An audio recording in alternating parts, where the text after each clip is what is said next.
This is Jim Fetzer of James Fetzer News with my special guest, Dean Hartwell, the author of Dead Men Talking.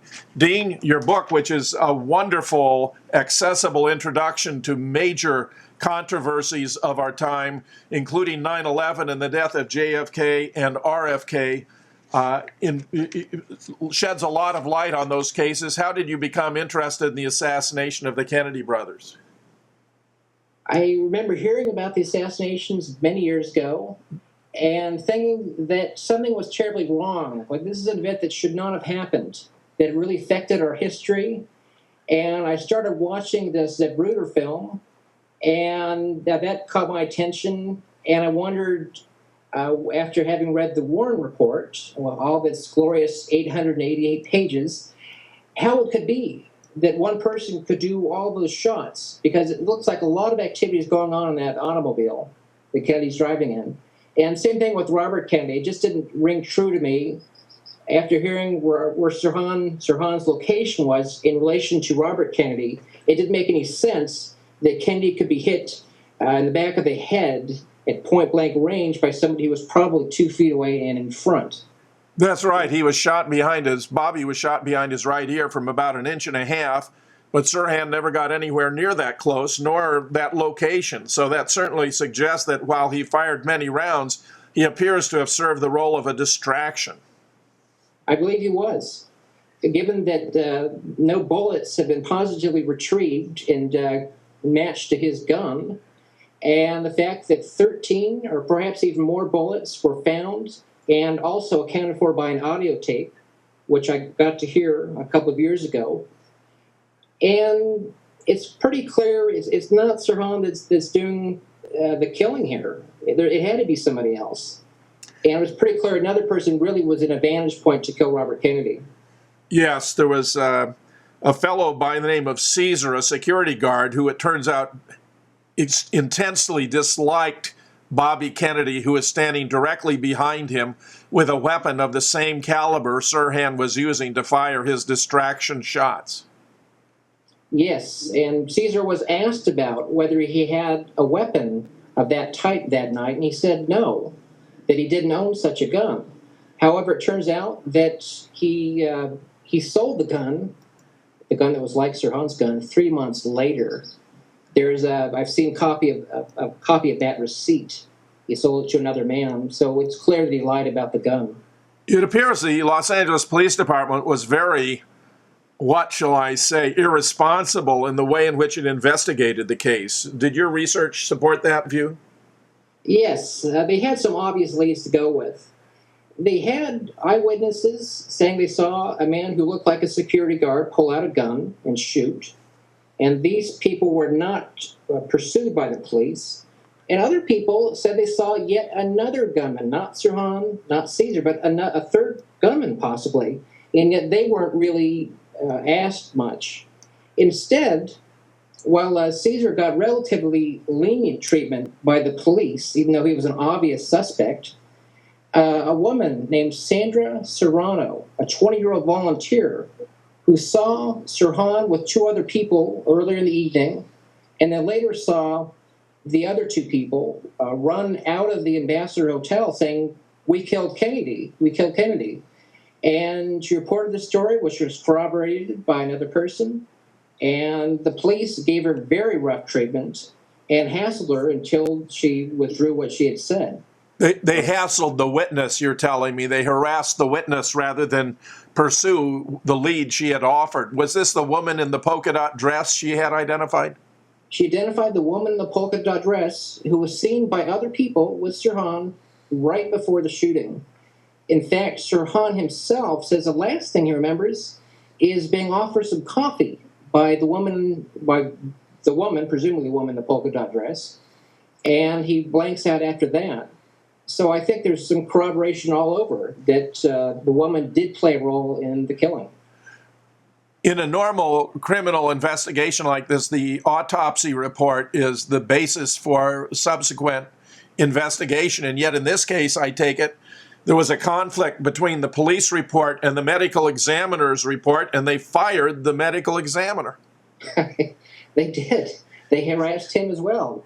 He said something that inconvenienced what became the official story, and politics won out. Politics was just to make it simple. Sirhan acted alone, the officials said, and they went to court with that, and they found defense attorneys who didn't want to even challenge the factual findings. It sounds as though the RFK case is about as absurd as the JFK case in attempting to finger a lone demented killer in the form of Lee Oswald. What kind of case did the government use to establish its conclusion? I would say it was circumstantial, although the circumstantial evidence, when looked at closely, falls apart anyway. Yes, there were fingerprints of Lee Harvey Oswald on the 6th floor, where the government contends that Oswald did the shooting. However, Oswald worked quite frequently on the 6th floor, so that didn't really amount to much.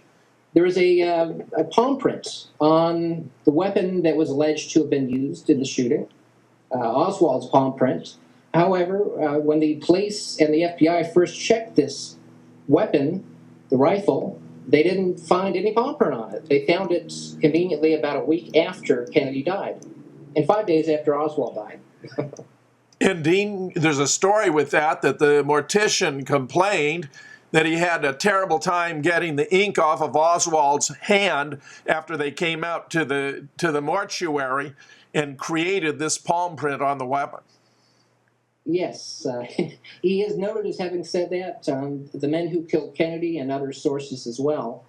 It's pretty obvious. He also complained about federal agents just kind of barging in, more or less, in the mortuary, bringing their fingerprinting kit and bringing the rifle with them. And Jack White has discovered there have been at least 3 different weapons that have been identified as the rifle, Dean. It's really quite a comedy of errors here. Plus, the Mannlicher Carcano only has a muzzle velocity of 2,000 feet per second and doesn't qualify as high velocity, even though the president was killed, according to all of the death certificates, the Warren Commission, the House Select Committee, by the impact of high-velocity bullets. Doesn't that make it hard for Oswald to have killed him?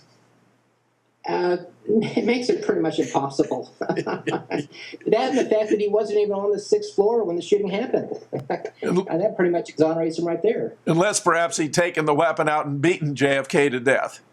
Oh, right. I think that was the Warren Report's next strategy.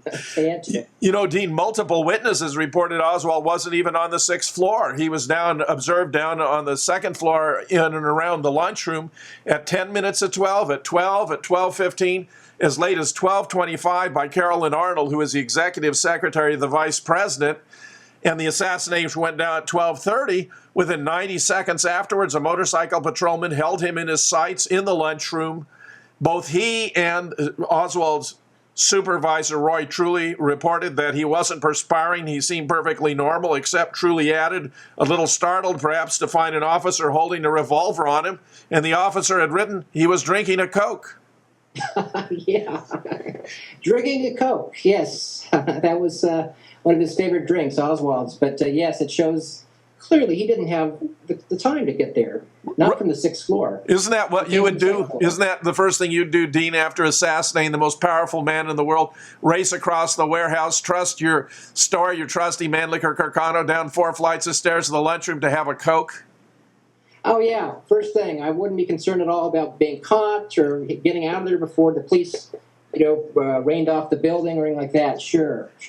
And Marina observed that Lee admired JFK and bore him no malice, so evidently the man who was fingered by the Warren Commission had neither the motive, the means, or the opportunity to kill the president.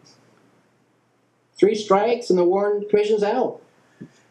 Many shots, 2 shots from the front, actually, a shot to the throat and a shot to the right temple that blew his brains out the back of his head, were widely reported on radio and television that afternoon and evening. Frank McGee, if you watch NBC, Dean, when told the shooter was above and behind, reacted with alarm. He said, "This is incongruous. How can the man have been shot from in front from behind?" It's kind of simple. He wasn't. And I don't know why they couldn't just take a common sense approach, except for politics. It does appear there were multiple shooters from multiple directions and that JFK was taken out by a coordinated ambush. Have you observed that there were more than 15 indications of Secret Service complicity in setting him up for the hit? Yes, quite a few. Leaving the windows open above the parade route was a terrible idea, whoever it was.